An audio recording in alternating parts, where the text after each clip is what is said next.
Hi hello नमस्कार, मी विद्या. तुमचं माझ्या चॅनलमध्ये अगदी मनापासून स्वागत आहे. तर आता आपलं नवीन वर्ष सुरू होणार आहे, म्हणजे पाडव्यापासून आपलं नवीन वर्षाचं सुरुवात होते. पाडवा हा आपल्या नवीन वर्षातला पहिला सण. तर कसं असतं बघा, आता आपण 31 डिसेंबर वगैरे आपण सेलिब्रेट करतो, कारण की आपल्याला 1 जानेवारीचं नवीन वर्षाची सुरुवात करायची असते. ते तुम्ही कराच, मी म्हणत नाही तुम्ही ते करू नका, कारण ते आपलं व्यावहारिक वर्ष सुरू होतं आणि आपले सगळे तारखेनुसारच आपण करत असतो. ठीक आहे. परंतु आपले जे सण उत्सव म्हणजे आपल्या संतांचे पुण्यतिथी, प्रकट दिवस हे जे असतं ते आपण तिथीनुसार करत असतो. तिथीनुसार करणं म्हणजेच काय, आपल्या मराठी याच्या सॉरी मराठी मराठी नववर्षानुसार करत असतो. तर आपण तिथीनुसार करत असतो, म्हणजेच आपल्या मराठी पंचांगानुसार करत असतो, बरोबर. तर मराठी पंचांग आणि मराठी नवीन वर्ष हे पाडव्यापासूनच सुरू होतं. तर तुम्हा सगळ्यांना नवीन वर्षाच्या खूप खूप शुभेच्छा, म्हणजे ॲडव्हान्समध्ये शुभेच्छा देते. तर आज आपण पाडव्यानिमित्त वेगळ्या काही सेवा, वेगळे काही तोडगे बघणार आहोत.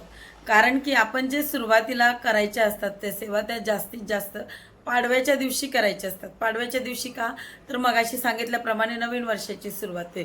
कुठलीही गोष्ट आपण नवीन वर्षाने सुरुवात करतो म्हणजे आपलं वर्ष चांगलं जातं. त्यानुसार आज मी जे तोडगे सांगणार आहे ते खूप सुंदर तोडगे आहेत. फार जास्त त्याला खर्च लागत नाही, पण त्याचा तुमच्या जीवनामध्ये खूप फायदा होईल. तर तुम्ही ते तोडगे नक्की करा. जर तुम्हाला करायला वेळ नसेल तर दिंडोरी प्रणित केंद्रामध्ये तुम्हाला ते तोडगे मिळून जातील. आणि तुम्ही अशा ठिकाणी असाल किंवा तुम्हाला ते घ्यायचे नसेल तर तुम्ही स्वतः सुद्धा ते तोडगे तयार करू शकता. तर ते तोडगा त्याच्यातला एक आहे धनधान्य वृद्धी तोडगा आणि दुसरा आहे संरक्षण तोडगा. धनधान्य वृद्धी तोडगा म्हणजे काय, की आपल्या मध्ये म्हणजे आपल्या घरामध्ये धनधान्य वृद्धी होऊ दे, पैसा संपत्ती म्हणजे जे काही वैभव आहे ते वाढण्यासाठी आणि जे आपण मिळवलंय ते चिरकाल टिकण्यासाठी हे आपण तोडगे करत असतो. आणि संरक्षण तोडगा कुठला, की तो संरक्षण तोडगा केल्याने आपलं संरक्षण होतं. त्याच्या नावातच दिलेलं आहे बघा, संरक्षण होतं म्हणजे बाहेरची बाधा येणं किंवा सततचं आजारपण येणं, ह्या गोष्टी येत नाहीत. तो आहे संरक्षण तोडगा. संरक्षणाचा तोडगा कसा करायचा ते सांगणार आहे. त्यासाठी लागणारे आपल्याला वडाच्या झाडाची 3 इंचाची मुळी आणि रंगारी हिरडा मी तुम्हाला दाखवणारच आहे. तर हे दोघं वस्तू तुम्हाला घ्यायच्या आहे आणि ते एका लाल रंगाच्या पिशवीत किंवा कपड्यात ठेवायचे आहे, म्हणजे बांधायचे आहेत. त्याच्यानंतर ती पिशवी किंवा ती पोटली कुटुंब प्रमुखाने आपल्या हातात घ्यायची आणि 11 माळा श्री स्वामी समर्थ मंत्राचा जप करायचा आहे. तर एक केली तर चालेल का ताई, तसं न करता 11 माळा करायचं आहे. आणि 11 माळा करत असताना घरातील जेवढे लोक असतील तुमच्या घरात, 1 असू दे, 2 असू दे, 4 असू दे, जेवढी फॅमिली असेल, मोठी फॅमिली जॉईंट फॅमिली जरी असतील तरी सगळे मिळून बसायचं आहे आणि कुटुंब प्रमुखाच्या हातात त्या तोडग्याची पोटली द्यायची आहे. आणि मग तो त्या तोडग्यावर आपल्याला श्री स्वामी समर्थ, श्री स्वामी समर्थ असा 11 माळा जप करायचा आहे. तो जप झाला की तो तोडगा भारीत होऊन जातो महाराजांच्या नावाने. त्याच्यानंतर तो आपल्याला एका पाटावर ठेवायचा आहे आणि त्याची पंचोपचार पूजा करायची आहे. आता पंचोपचार पूजा म्हणजे काय हो, तर 5 वस्तूंनी पूजा करायची आहे. हळद, कुंकू, अष्टगंध, अक्षदा, फूल आणि जास्तीत जास्त धूप दीप हे सगळं ओवाळायचं आहे. ठीक आहे, याच्याने पूजा करायची आहे. तर तुम्ही ही सगळी पूजा झाली की तो तोडगा प्रमुख दरवाजा असतो आपला पुढचा, फ्रंट डोअर, त्याच्या चौकटीच्या बाहेरील कोपऱ्याला हे करायचे, ही पोटली बांधायची आहे तुम्हाला. तर आता मी याच्यात काय सांगितलंय तुम्हाला, रंगारी हिरडा तो तुम्हाला कुठल्याही दुकानात मिळून जाईल. आणि वडाच्या झाडाची मुळी आणायची. एक लक्षात घ्या, वडाची झाडाची मुळी तुम्हाला समजा आज तोडायची तर त्याच्यासाठी तुम्ही लगेच आज जा आणि वडाच्या झाडाची पतींना भावना कळतात तर तुम्ही आदल्या दिवशी जाऊन त्यांना विनंती करायची, मग दुसऱ्या दिवशी वडाच्या झाडाची मुळी आणायची आणि एक रंगारी हिरडा आणायचा. तर ती मुळी कशी आणायची मी ते तुम्हाला दाखवते. आणि ती जी पोटली आहे ना ती तुम्ही लालच धाग्याने म्हणजे लाल किंवा भगवाच धाग्याने ती बांधायची आणि पोटली सुद्धा लाल किंवा भगवाच कपड्यामध्ये असली पाहिजे. शक्यतोवर एक भगवा चालेल, लाल भगवा म्हणजे काइंड ऑफ.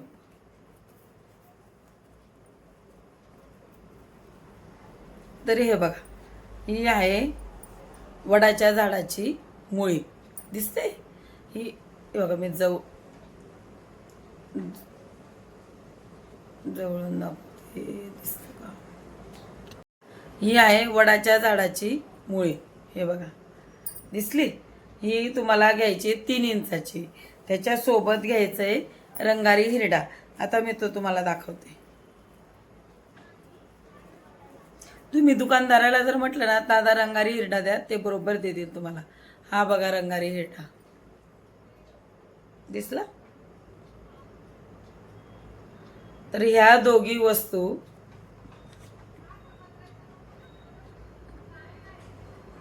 ही मुळी आणि हा हिरडा काय करायचं आहे, अशा भगव्या पोटलीमध्ये त्याला टाकायचं आहे, हे बघा अशा पद्धतीने.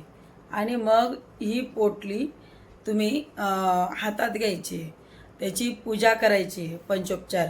मग त्याच्या आधी हातात घ्यायची 11 माळी श्री स्वामी समर्थ मंत्र जप करायचा आहे. कुटुंब प्रमुखाने हातात घ्यायचं हे लक्षात घ्या. आणि जर कुटुंब प्रमुखाला वेळ नसेल तर तुम्ही घरातील जे कोणी मोठे असतील त्यांच्या हातात द्या. त्याच्यानंतर ती 11 माळा जप झाल्या देवाजवळ ठेवायचा, नमस्कार करायचा आणि मग लाल किंवा भगवा धागानेच ती पोटली पॅक करायची. आणि मग अशीच्या अशी ती तुमच्या पुढच्या दरवाजाच्या फ्रंट डोअरच्या चौकटीच्या कोपऱ्याला टांगायची. तर याने काय होईल, याने तुमच्या घराचं संरक्षण होईल.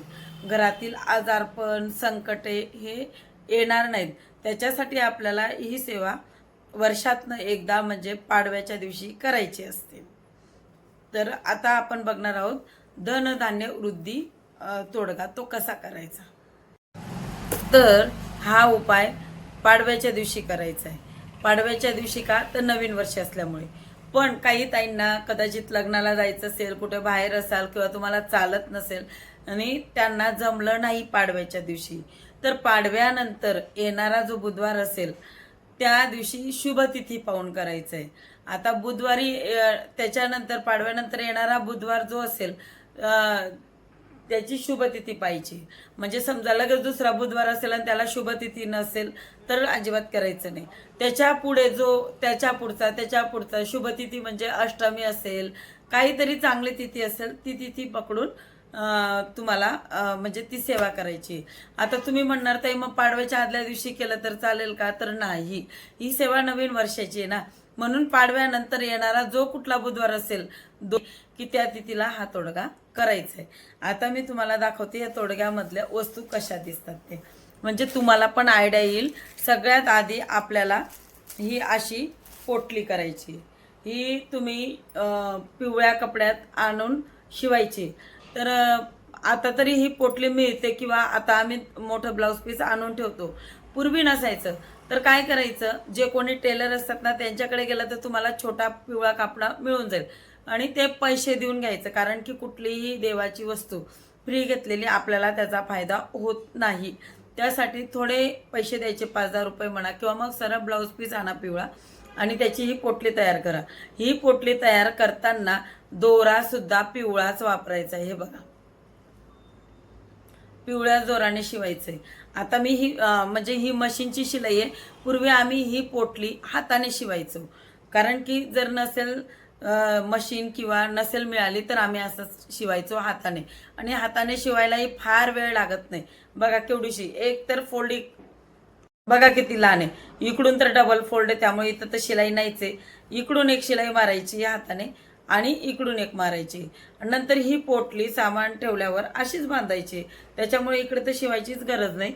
आणि ही तुम्हाला पिवळ्याच धाग्याने पोटली बांधायची, हे लक्षात घ्या. तर त्याच्यात असणारे ह्या वस्तू हे बघा, तुम्हाला दिसतंय का, याच्यात खडे मिठे, परत ह्या पादुका आहेत, परत हा रंगारी हिरडा आहे, तुम्ही आणि नागकेशर आहे, ओळखत असाल तर बघा.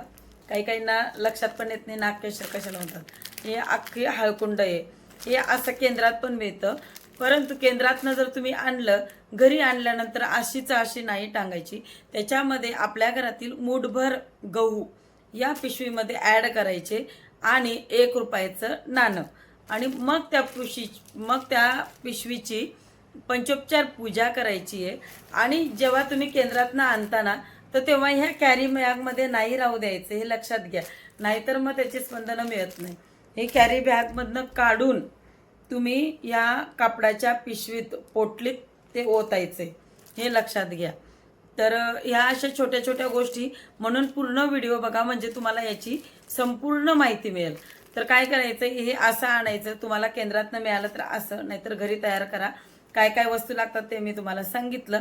या सगळ्या वस्तूंमध्ये फक्त मूठभर गहू रेडी जर तुम्ही आणलं केंद्रातनं, 1 मूठभर गहू आणि 1 रुपयाचं नाणं टाकायचं, ते या पोटलीमध्ये ओतायचं, ते पाटावर ठेवायचं देवघरासमोर, त्याची पंचोपचार पूजा करायची आणि त्याच्यावर सेवा करायची.